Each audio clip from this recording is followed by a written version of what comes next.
record this question. Thank you. Okay, glad to have everyone in the house again. Please, can you see my screen? I'd like you to confirm if you can see my screen, please.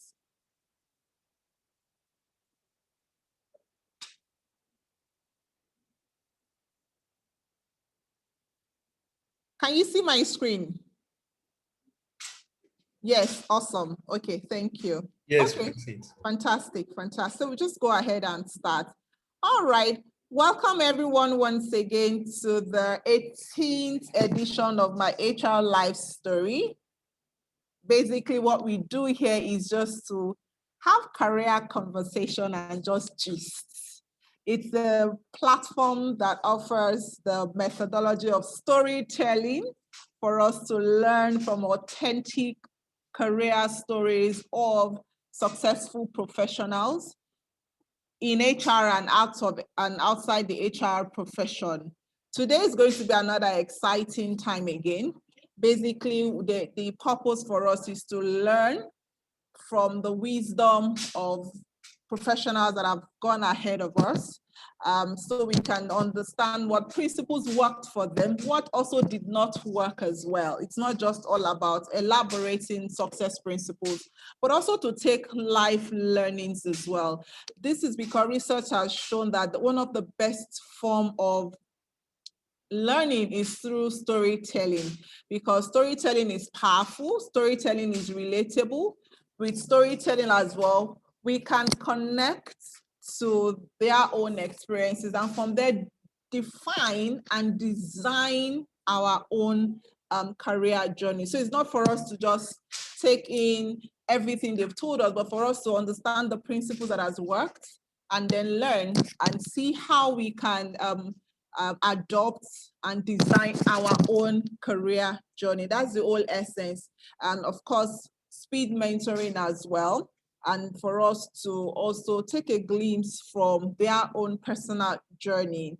Because a lot of time when we see successful people, we think they've had it all rosy, they've had it all good.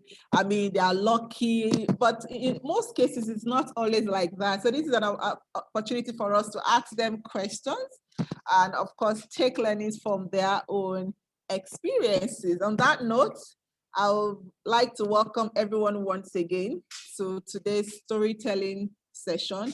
But before I read out the profile of our beautiful guest speaker today, please give me a few seconds of your time and listen to the very short montage that I'm about to play. Thank you.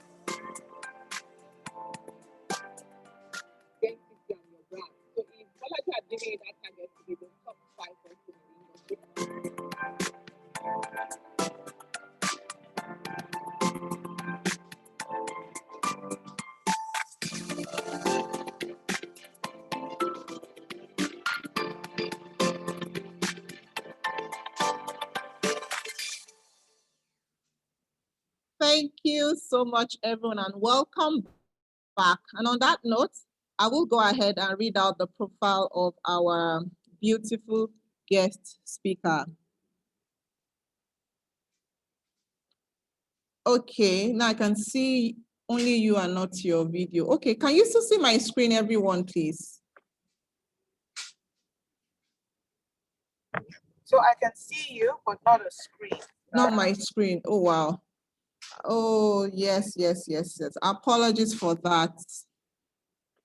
Okay. Can you see my screen now? Yes. Okay, apologies for that.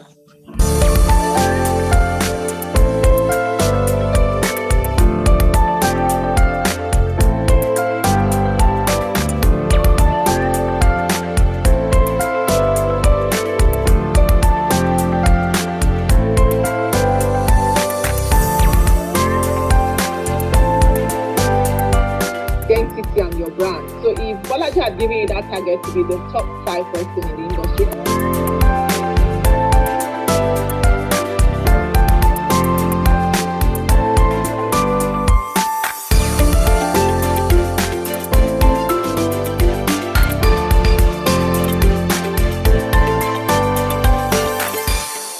awesome. Thank you and welcome back, everyone. On that note, I'll go ahead and read out the profile of our beautiful guest speaker this afternoon.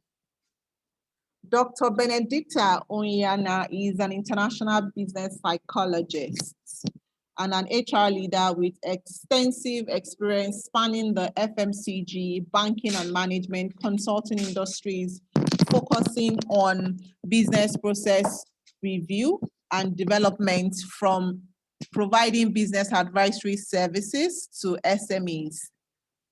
Our hands-on human resource experience includes performance and talent management, learning and development, change management, cultural transformation, OD, organizational design, organizational transformation, and M&H, just to mention a few. As she's really loaded in the HR industry, as we can all hear from her profile. She's actively involved in the youth mentoring and women empowerment space, and that really caught my attention, I must say, and has several youth and gender developmental initiatives under her belt. Wow, I'm hoping that she would share some of those things with us today. She is a published researcher with focus on gender mainstreaming. Wow, that sounds really interesting. She's passionate about human motivation, personal re-engineering. That also caught my attention, Benedicta. You're going to be talking to us about personal re-engineering. I mean, there's a lot of lingo now that we are beginning to get used to hearing. It will be nice to see how do you apply this in your own career, okay? She's also involved in coaching and mentoring and peak performance, having identified this as key ingredients to social development. And I can't agree less. Dr. Benedicta obtained her PhD in psychology, specializing in organizational psychology. An alumni of the prestigious Lagos Business School, having obtained an MBA in general management in 2010. She holds a Bachelor of Science in Microbiology from Delta State University, a member of CIPM, a mentor and associate member of WinBiz, and a life member of PSI and CHI in recognition of outstanding scholastic achievements. She is a mentor on both the Lagos Business School alumni and the WinBiz mentoring programs. She currently serves as Assistant Director for Education on the LEAF initiative, a pan-Nigeria development group of innovative Nigerians. Wahoo! Her research background equips organizations and leaders in diagnostics and investigation, data collection and analytics, relevant for sound decision making, I beg your pardon. Her imperative is to work with leaders and organizations to achieve immediate to long-term people priorities in order to achieve ahead of its dynamic environment. Wow. Wow, this profile is heavily loaded, and it's such an honor to have the owner of this heavily loaded profile here this afternoon to just come and talk to us around her career journey. Thank you so much, Dr. Benedicta. I'd like to start by asking you, so how did your career all start out for you?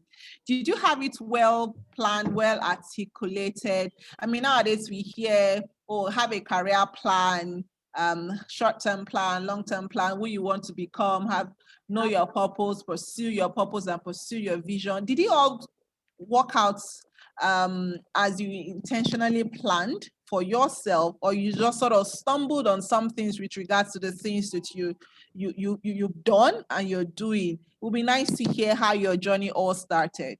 Over to you. Thank you. Thank you, Lara.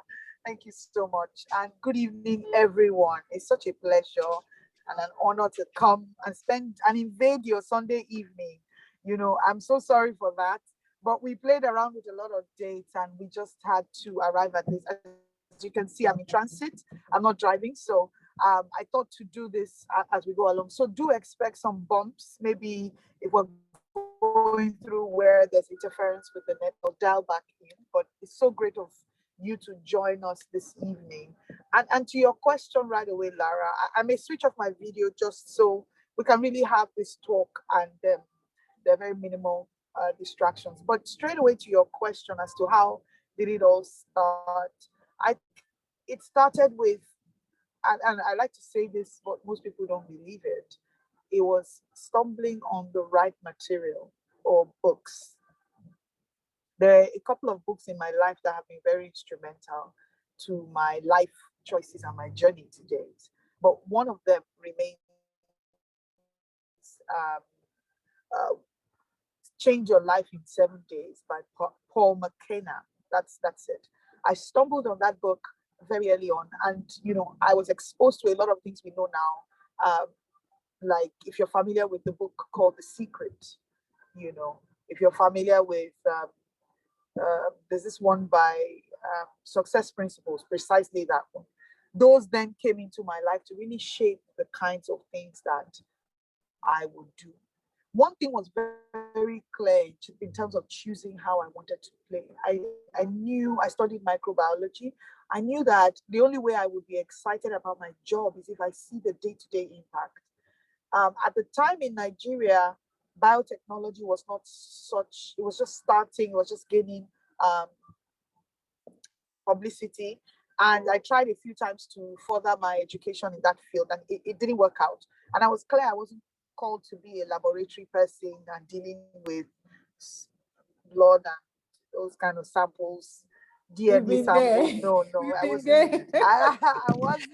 No, I wasn't called for that. I did that for 1 year, and trust me, no, after 1 year, I said, no way. I was clear from the word go. And again, this is very important: clarity on what you can take and what you cannot. Don't play with the idea. This one for me is not negotiable. I was clear I couldn't do that. And then it then went on to inform the kinds of choices and my interests. Guys, you will agree with me that I was having a conversation with someone recently, and I was asking him, so what are you doing? I'm sure he's on this live. I can bet you he's on this live. I said, what are you doing now for business? And he says, what I've always done, which is building networks and connections. In my mind, I thought he meant, building relationships and fostering new collaborations, because that's the space of mind I am in. And then I went, oh, fantastic. That's where everything else springs up from. I mean, you network, you make friends and all of that. And then he said, oh, I actually meant, technology, connections and all those things. And I said, oh my God, that too. And it was a laugh, but it just was an aha moment to further buttress the fact that we think as we are, where we're thinking about is where our energy is directed towards. So for me, very early on, I was clear that this wasn't what I wanted. What I did want, I wasn't quite clear, but I knew what I didn't want. Okay. So I went on to say, how could I navigate this field and really take a different detour? And then I went into the management space. I started doing all of that, consulting, got into the Lagos Business School for an MBA, just to really put some structure into what I wanted. Again, I didn't know where I would end up or what would be my elements. If you find Benedicta in her elements, is doing what I'm doing right now, which is talking to people, furthering ideas, getting people, you can do this, pushing rah, the champion, the hype man. Yes, I was very early on the hype man, And interestingly, this is not to toot my own horn, just 15 minutes before the top of the hour to start this, so 15 minutes before 3, I got a call from my darling, who, if you're from the Niger Delta, there are things we call Smolly. Smolly is like your mentee, someone who is understudying and coming up the ranks under your tutelage. So she's one of my Smollies. And she just called me. She's relocated to Canada. And she said, Benny, I know we don't do this very often. And I've just come to a space in my life where I realized that the time you have with people, you need to value it and invest in nurturing that relationship. She says, I'm calling you because you've been very instrumental in my life, both passively and actively. I have watched you just before I got you into my circle. And then I've gone on to be mentored by you, and you have significantly made me who I am today by your own contributions. I just want to thank you. And this is me just being hungry and spreading the light. So if you ask me who is Benedicta in her elements, she's really that person who learns something new and is ready to share it in a heartbeat and tinker with the idea and ask the question, how is this going to come out? And I knew I couldn't get that in the laboratory, not in this part of the world. So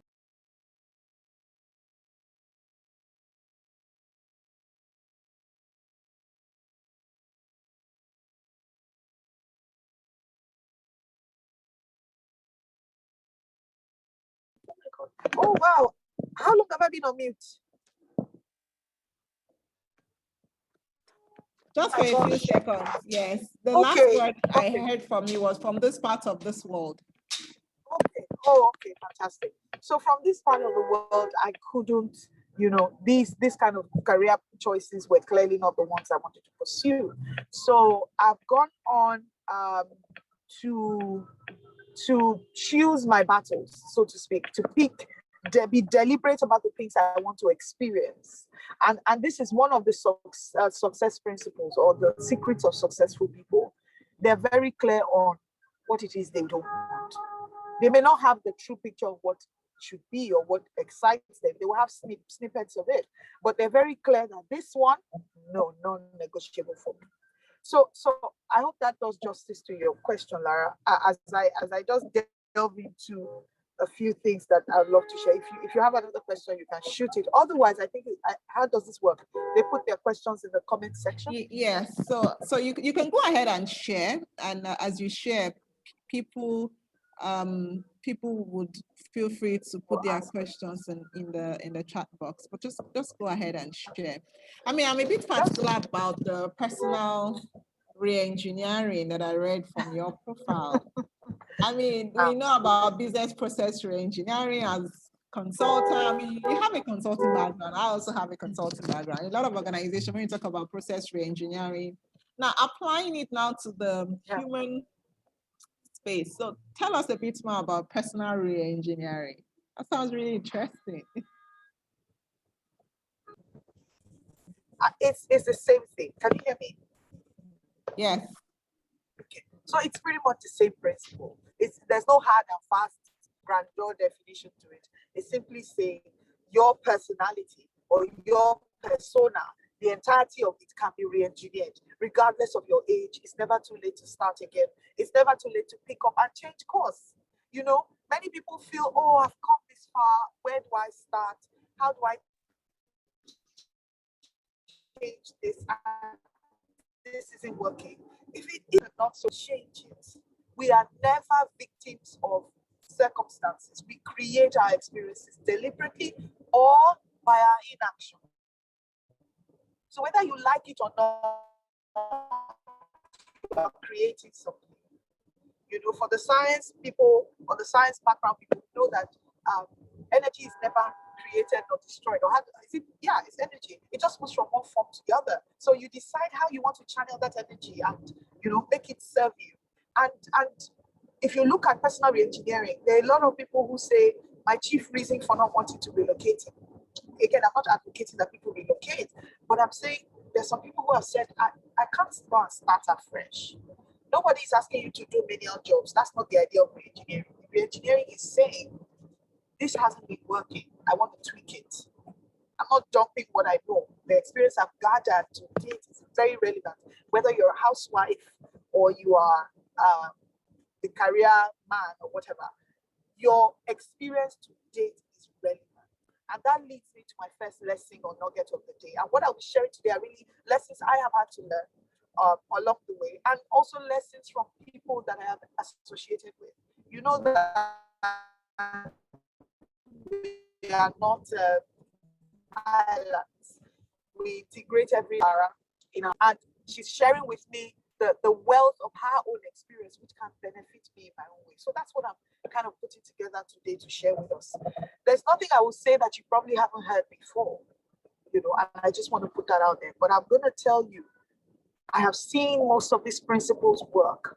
Not most, all of them work.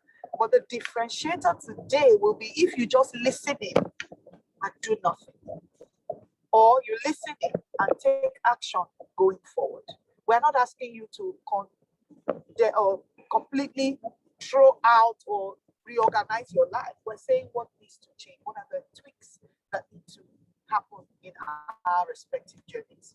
So if I observe, and you can please attest to this with me, if you find successful people, there are a few things that are common to them. There's a common thread. One of them is what I described. They know what they don't want.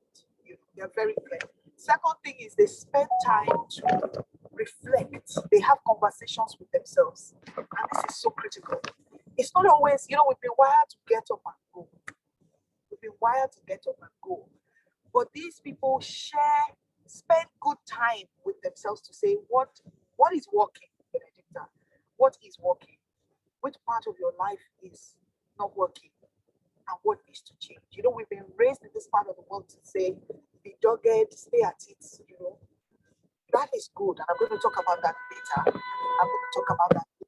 But the question is, when do you say it's time for a change? When do you say it's time to move things differently? That's the conversation you need to have with yourself.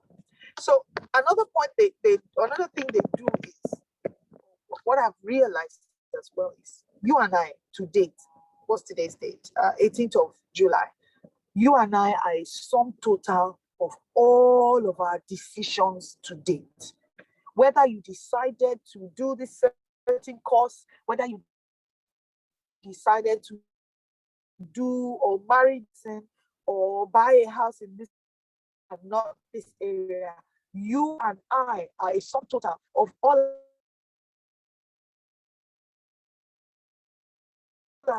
decisions. And that means that you're coming to say you are your own solution today. And the truth is, we've been raised to think, outsource your problems. Somebody Dangote will discover you. Someone will see you. Your boss will probably notice that you have this talent, and notice that he needs to put you in a place. But the truth is, you are the change agent you need. No one is coming to save you. If we realize this early on, it changes the dynamics with how we let go of certain opportunities and how we take on certain opportunities. Very early on, I mentioned that my life was really impacted by the information I got access to. I like to say this a lot. Information is the new currency of the world. And I really have to run through, Lara. We have like 30 minutes. Yeah. So information is the new currency. If you're not trading in information, you're not in the right circles. Spend time, I've said this, reflecting on yourself. Answer the question, what's my vision? Because that went on, like I highlighted, to determine what I would do and what I refuse to engage in. What is my end game? Do I have a sense of how, my life will be? I was clear I was not a laboratory person. So if you are not a CEO as well, my dear friends, I learned very early on, it's not your job to change people or the culture. Majority of the people on this call are either career people or business owners. If you are not the CEO or some senior leader on the C-suite, it's not your job to change the culture. You can, if you're a senior leader, you can change the culture of your team. That means that there are some battles you shouldn't be fighting. It took me a while to learn this in my start because it will save you days of stepping on toes and refusing to comply or conform to certain rules and norms within the organization. I was talking to a friend last night about one other friend who was fighting one culture that we were all in as a group. And he was fighting, he didn't like a few things that the leader was doing, and he dumped his responsibility and walked out. And we started to reflect on how miserable he was because he didn't seem like he was getting the value, or how will I describe it? This group was a part of his life. But out of you know, frustration of what the culture was bringing. He dumped everything and walked away. So many of us have quit a job too soon because of things that are beyond our purview, things that could have been avoided, you know. And these are key lessons that I think should resonate with people who want to succeed or are successful already. One other thing you agree with me is that successful people stand out. In some parlance, they will call them, they're too forward. They can come off as a bit brash. They can come off as a bit forthright. In some descriptives, they can also be very articulate, you know. These are kind of like the traits that depict successful people. Now, the truth is, this reception of these successful people will vary by organization. Your organization can be one that will just say, please don't be too forward with bringing new things. Calm down. That's not how, we're not there yet. And then you go back, you re-strategize and say, maybe it's not time, or maybe I can do this through a different channel. But outliers strive to be outliers. They strive to be people who create opportunities. They don't wait to be handed down opportunities. So your organization isn't working the way you want it to. What have you done? Don't overthink it. Don't go for pushing everybody to hire new equipment or buy new technology. Create that space where we can start to do those things. And I've seen that in my career. I'll give you an example.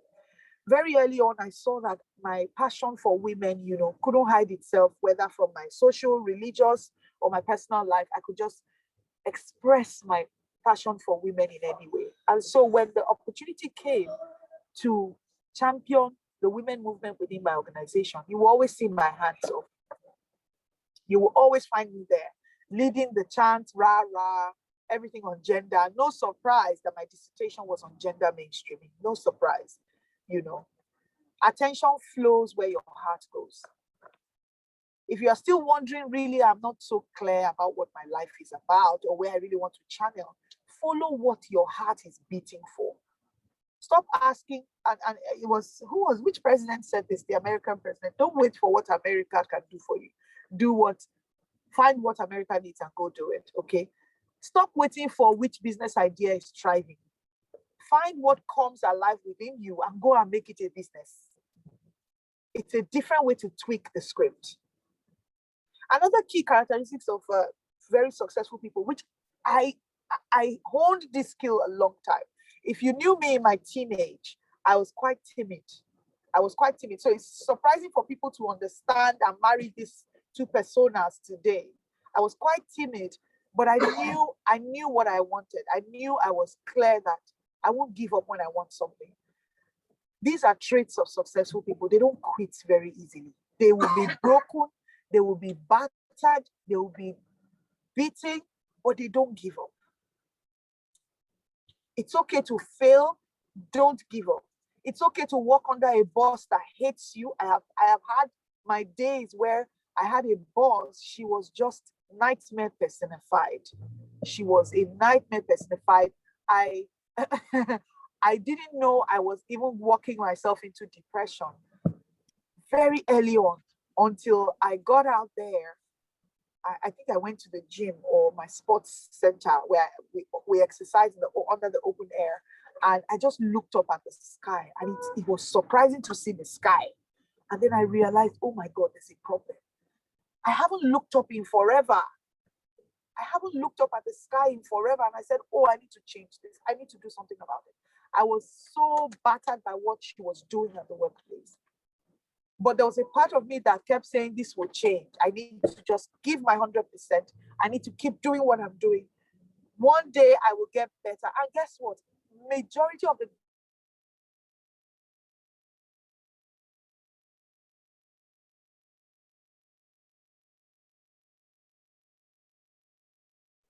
great things I learned were from her. Did for anyone, brought it down from her. Why? I'm also, Lara, are you going to say something? Yeah, so we lost it for a few seconds, but you're back. Oh my goodness. I'm sorry. Yeah. It's okay. You're back. You know, so, you know, she wasn't the best of bosses, but majority of the things I learned from her that I know today, I learned from her. So it's not about what life hands you. This I have learned. It's what you interpret and the meaning you give to it.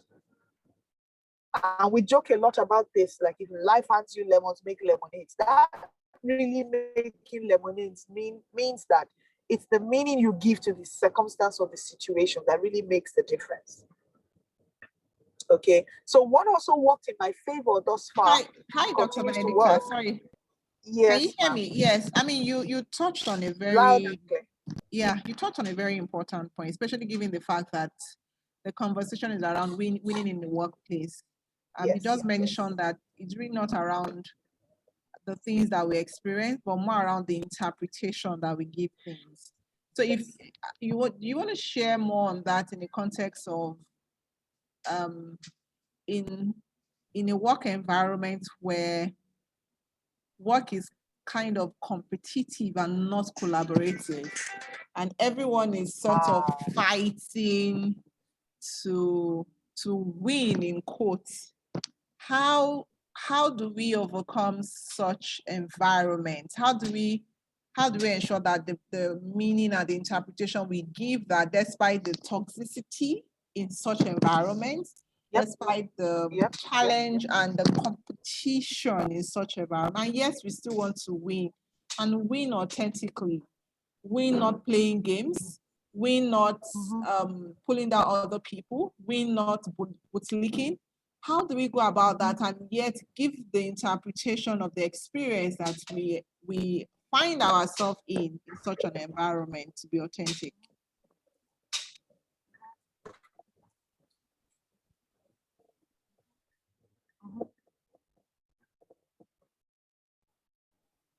Dr.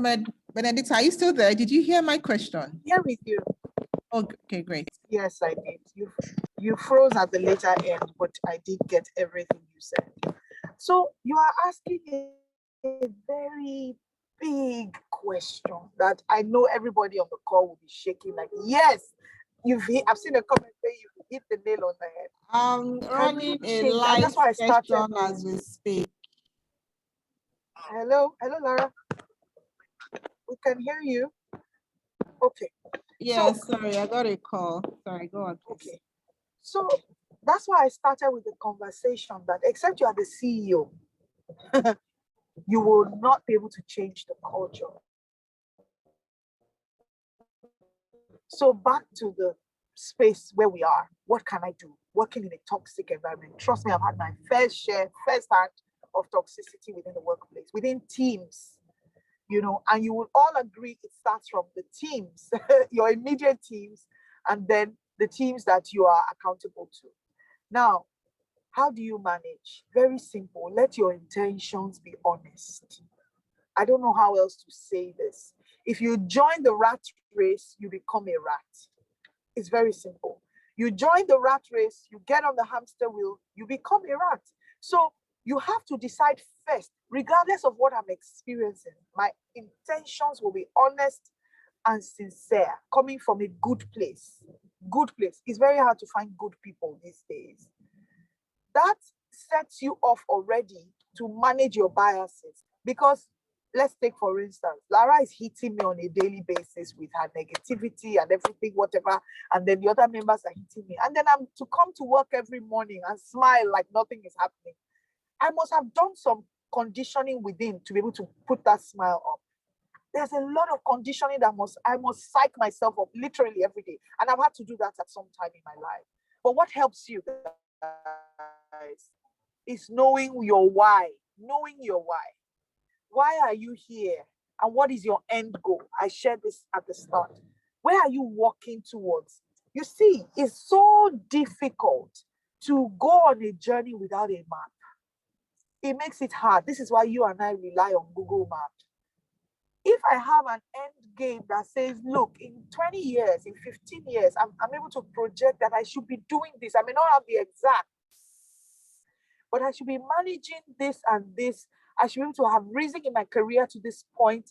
I'm just estimating that this is my plan. And then I'm working consciously. Having a plan on paper is not enough without deliberate steps and actions.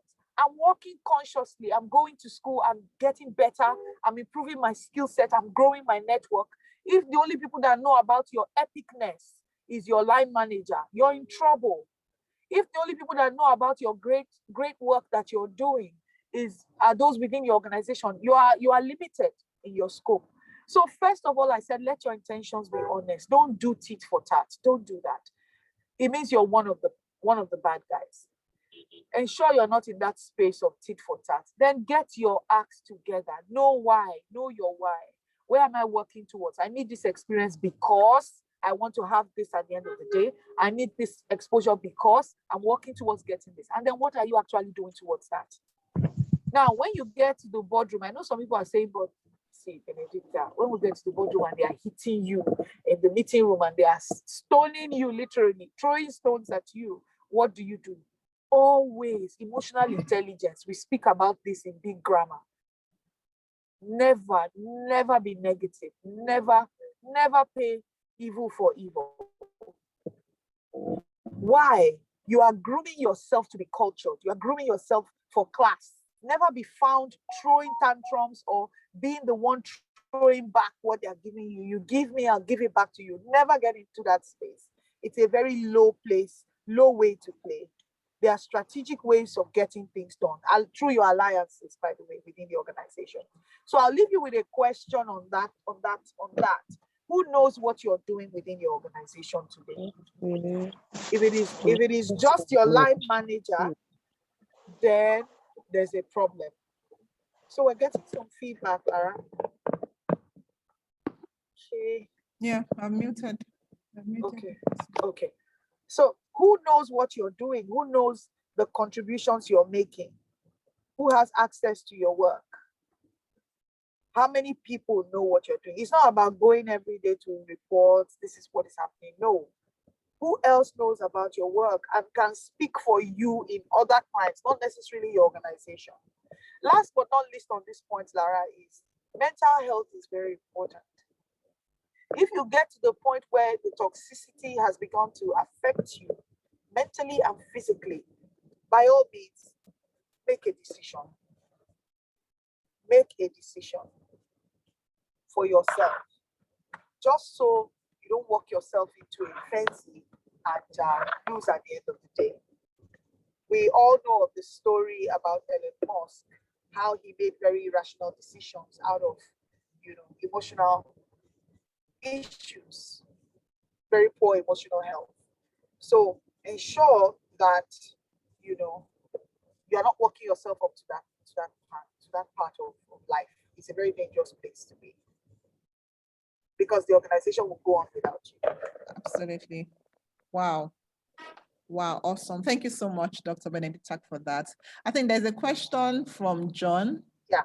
I Um, think we can take questions. Whilst you were responding to my last question, he did put his question in the chat box, which reads, when your fingers get burnt in an attempt to create higher value, do you decline and ignore gaps or areas of improvement, or you stay resilient? Fantastic. Thanks for that question, John. I'll share an example. There was a time in my career that I was a factory HR manager. I had to take a decision on an employee who was found, in issues of conflict of interest and breach of code of conduct. So she had been falsifying her time in and time off, clocking hours, just so she can extort more overtime from the business. Now, let me not bore you with the details, but what then happened was I consulted with a few older colleagues in the business on the right approach, and they provided guidance, and then we went on. It turns out that none of them mentioned that this lady was a whistleblower to a big case that had happened many years before I even joined the organization. So this meant that she was a target, and therefore she should enjoy some immunity. I don't know if you understand me. So, are you with me? Can you still hear me? Yes, we can still hear you. Yes. Okay, fantastic.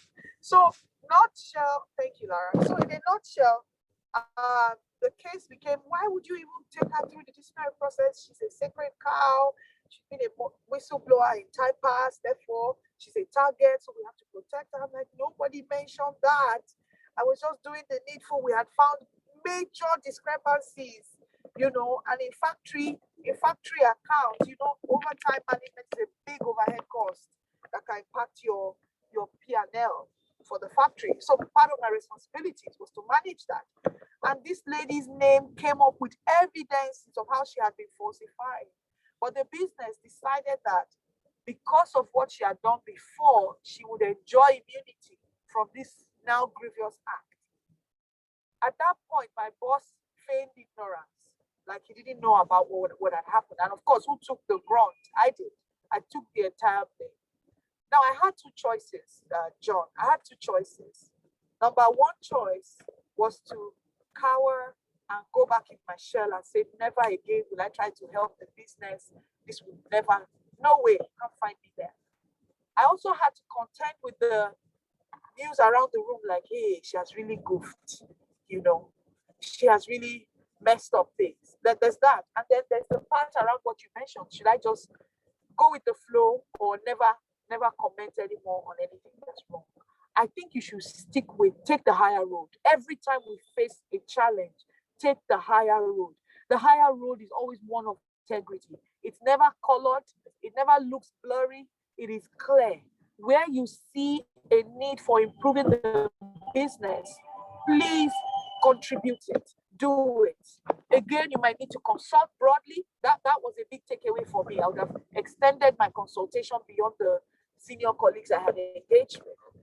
This lady was not, by the way, dismissed. She wasn't, but she could have been. So extend your portfolio of intervention. Let more people see these opportunities. Rethink the way you are putting forward those proposals. Rethink. Approach is also very important. We don't just reward what you do, we reward how you do it. The how is equally as important.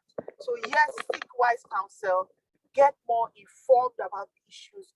Don't always try. Most of the times why we get our fingers burnt along the way is because we want to shine.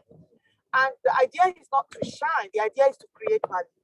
When we tweak the way we redefine these things, it helps us. It saves us a lot of headaches, So have your objective as simple. I want to create value, and I want to create it in the most ethical manner, in a way that doesn't leave dead bodies in my wake. I hope that answers your question, John.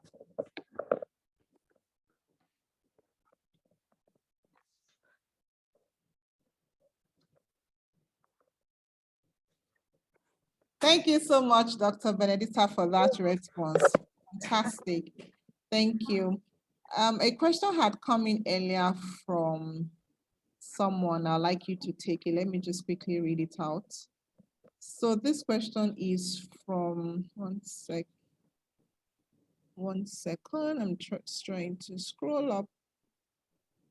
Okay, it reads, business partnering and HR analytics. What's the central correlation in human capital development? That's a question from Olayide. Okay, fantastic, Olayide. The later, which is HR analytics, makes you do a fantastic job in the partnering. Analytics simply speaks to what the numbers are saying. If you see salespeople, they always review their numbers. There's a reason. You know how we say it, you get why. The salespeople need to review their numbers. We try to look at the data. What are the indices saying? How many people did we promote last year? How many were men? By what year how long had they served within the organization before promotion came? Does that tell us anything different by what we're doing with our promotion? How does the very slow promotion we've seen impact motivation? How many focus groups have we run and what did we deduce? From the information we got from the focus groups, what were the interventions and what were the outcomes? We're very good on this side of jobs, which is HR, to do a lot of interventions, but we very rarely focus on the outcomes. So you've done this great training. What is the outcome? What changed? And outcomes are a nicer way of saying ROI. Finance people will focus on ROI. HR people should look for outcomes without sounding too techy. So that for me is a correlation in building your human capital. To do a great job at partnering, you must know what the numbers are saying. You must know what the numbers are saying. And then by numbers, it's not just people numbers, it's business numbers. The reason why HR gets shut out of most rooms is because we are not in tune with business numbers. We don't know where the sales force are driving towards. We don't know what their ambitions are, and we're trying to support them. What manner of support would you give me? It's like putting Band-Aid on a scar I don't have. And this is the reason why HR gets slapped most of the times when we get into the boardroom. We're trying to create solutions to problems that don't exist, or the ones that exist in our heads. So if you're not speaking the language of the business and asking the business, trying to analyze, most of the time, these business leaders don't know where the problems are. And this is where diagnostics comes in. Root cause analysis, all the things you learned in Sigma, Six Sigma, YY analysis, you need to be doing that, because things that happen within your organization often have ripple effects. You know, things you don't plan for, but will happen eventually. So I hope this helps your question. Okay, that was so spot on. Thank you so much. So we have a question from Adeola,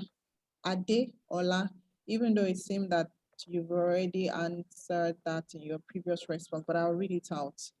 Have you gotten your fingers burnt before at any point in your career? What was your reaction and how did you manage the outcome? How can one manage victimization in a work environment? Okay. So I did mention a case where I'd gotten my fingers burnt, but I don't think I stressed the need to move on, to forgive myself. Mistakes happen, and I'm a perfectionist. And one of the problems with most perfectionists is we don't forgive ourselves. We're not easy on ourselves. And so I had to forgive myself. I had to work myself up to say, stop hallucinating that the whole world thinks you've goofed. It's in your head. That conversation is happening in your head. Get out of yourself. Get out of yourself. Get out of your high horse and go and relearn what needs to change. Now, your second question, Lara, was what? What was the second, the big part? The second question, second part of that question is, how can one manage victimization in the work environment? So victimization, some call it that, some call it bullying. Bullying has very grave mental implications because it goes on beyond that organization. You find that people who are victims of this largely turn out to do it themselves later on because this is what they've been used to, what they've been exposed to. If they're not doing it to others, they become so damaged that they're not able to express their true self. So how do you manage? Ask yourself, why did this happen? I've had a boss who said one day, I don't know what happened, many years ago, he said, oh, you have potential to go very far, but I don't think you will go far. It made no sense where that statement came from, why it came, what he was referring to, what, there was no basis, but this was someone who just felt he had to say that at that time. Now I had two choices, internalize what he had said or take the higher road. And for me, the higher road is always an option. I asked myself, why are you here? Why are you here? What do you want to achieve at the end of the day? What brought about this situation? Could you have avoided it? By the time I had done those questioning and realized that this is nothing to do with me, Benedicta, this is all him. So I take the higher road and I say to myself, how do I ensure I'm still doing my work? My responsibility is not to my manager alone. My responsibility is to the organization. Now, you get to a point that it becomes unbearable. My dear, there are some organizations that if you report bullying, you'll be victimized, especially organizations that have no accountability, very poor accountability and structures. Yeah. You will be victimized, and God help you if it's a high-ranking person, they will kill you. So if it gets to that point, start to map out your exit plan. And when I say exit, it's not like you are going into nothing. Look for something exciting to do. It may not earn you money in the immediate, but start thinking of something exciting for your mental health. Mental well-being is really important. Yeah. I tell people absolutely. It's you first before your job. And you have to because be in the best state Lara, of mind emotionally and physically to be productive and give your best at your job. I agree. Yeah. I agree with that. Thank you. Wow, it's almost 4 o'clock already. I think we can take just one more question. I have a question here. It's was sent to me privately. Please, what is the benefit of working in a large organization as the only recruiter and working in a small HR consulting firm, a new startup of not more than 2 years as the only recruiter? What are your views on this? I think this person is trying to take a decision with either working to make a decision. Yes, make a decision. Yes, okay, either working in a large organization. Exactly where I'm going. Yes, Okay. as only recruiter, or a smaller organization, more like a boutique HR consulting organization with less than 2 years. Still same role as the only recruiter. What are your views from your experience? I would ask myself, what do I want to? There was a time in my career I left an indigenous organization because my appetite at the time was yearning towards best practice. And I knew I couldn't get the best practice in an indigenous organization. So I went to a higher multinational. The opportunity came, I grabbed it with hands and legs, and I ran. Again, it starts with your why. Why? Right now in my career, I'm not afraid to join a startup. Why? I have learned quite a number of things that I'm excited to see it raw, firsthand, grow from seed to fruition. But for many of us, we may not be at that space to say, I want to join a startup because I don't know what a startup offers you an opportunity to grow radically. So again, it starts with why and where are you on your journey. If you are an expert and you don't mind taking the chance, please join the startup organization. If you feel there's still so much you need to cover, please stay in the big organization and get your hands dirty and knowing the work to be done. Okay, I hope that helps. Thank you so much. Thank you for that response. A couple of comments in the chat box. We have one from John. Someone once said, HR needs to know not just how the business works, but what makes the business successful, by Korede Kushimo. Thank you, John, for sharing that. So we have a question here from Ibukun. So Ibukun's question goes thus: do you have any tips for exposing your work to other senior leaders in a metrics organization without stepping on other people's toes, even though you might have to bypass reporting line? I mean, I think this is in response to your earlier comment with regards to visibility, that it's not just about exposing your work to your line managers, but to other leaders within the business. So how do you manage this in an organization where it's metrics and perhaps sharing your work with other senior leaders might mean bypassing your direct reports? Go and have lunch with them. You see, the deals are not made in the office. Great people who I see as successful, many of the decisions are not made within the office. So get to the informal ladder, have lunch. I'm not asking you to go out on dates that are not proper, but find those informal opportunities. When there are meetings, sit close to them, volunteer to help them out with something they're not used to. What you want to do is get your leg in the door, get your leg through the door. When you get your leg through the door, what then happens is the conversations you are having while you are in the room. Nobody can, that's a different conversation. So these people are busy, these higher ups, they're very busy, they're very focused. What itches them is what they want scratched. Very few of them are willing to mentor other people, Find what makes them tick. Find the common ground and appeal to it. Speak to them in the language they understand and they know. It will help you. Awesome. Thank you so much. Wow, the questions are coming in. Questions are coming up. Please let her take a few more questions. So I think we have 2 more questions, and I'll just try and put them together so that we can wrap up. I know you also have other activities lined up. Thank you so much for sparing us a few more minutes while we wrap up with this last two questions. So one is from Olayide: within the workplace, do you perceive HR on the long-term view or transitionally, or it could go extinct? So I have another question from someone else: how do you press further when your transition journey seems difficult?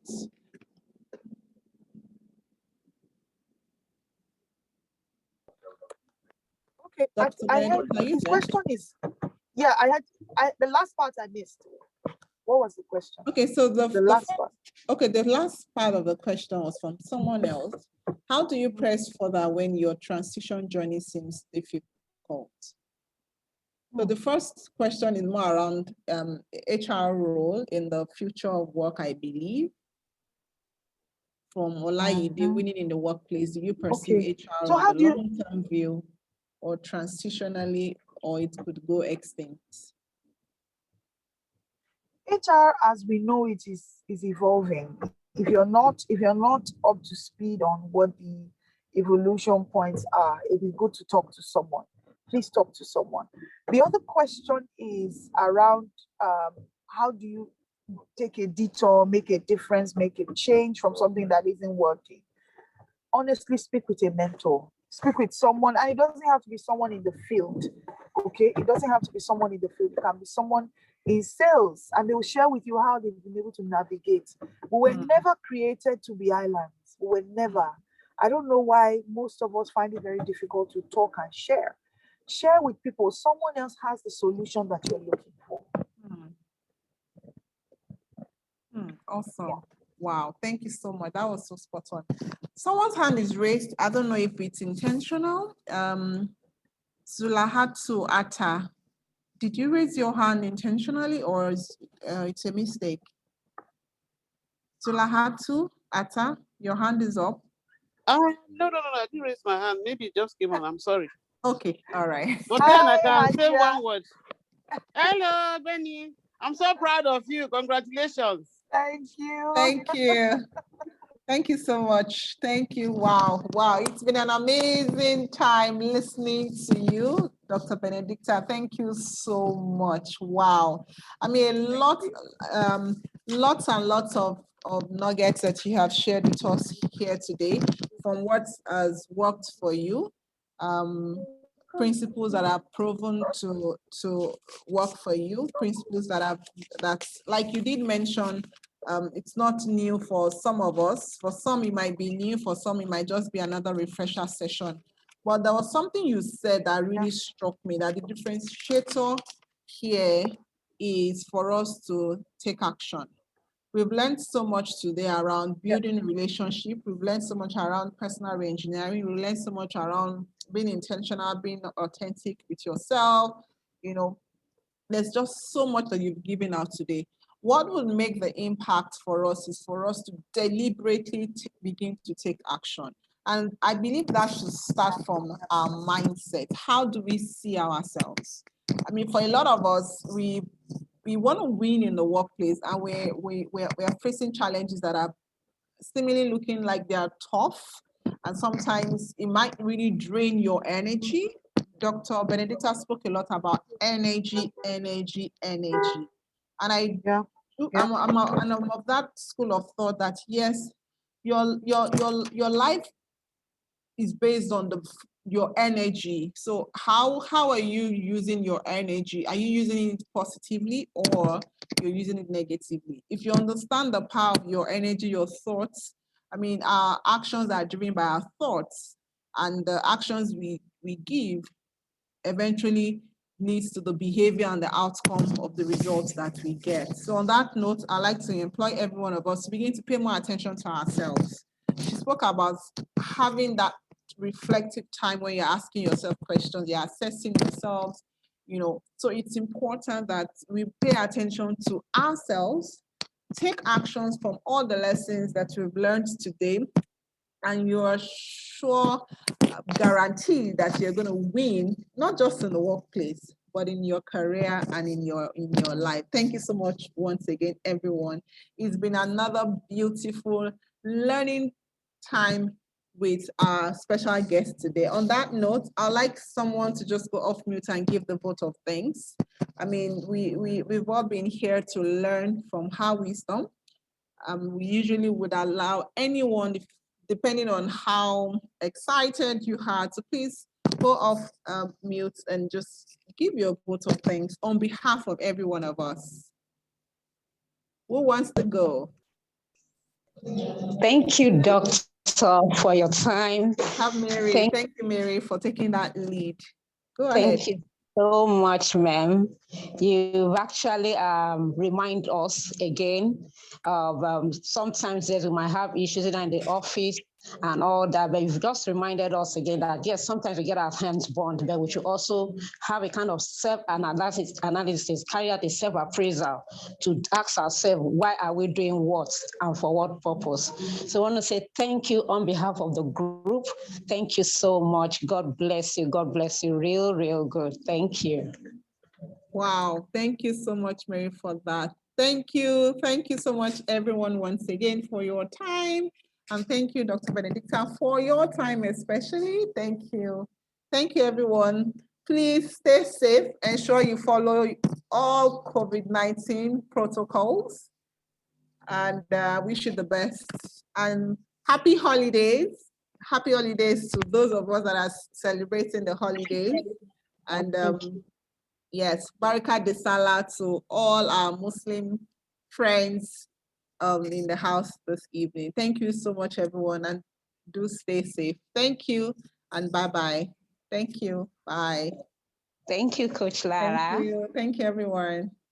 Thank you, Doctor. Thank you. Thank you. Thank you, everyone. Thank you. Thank you.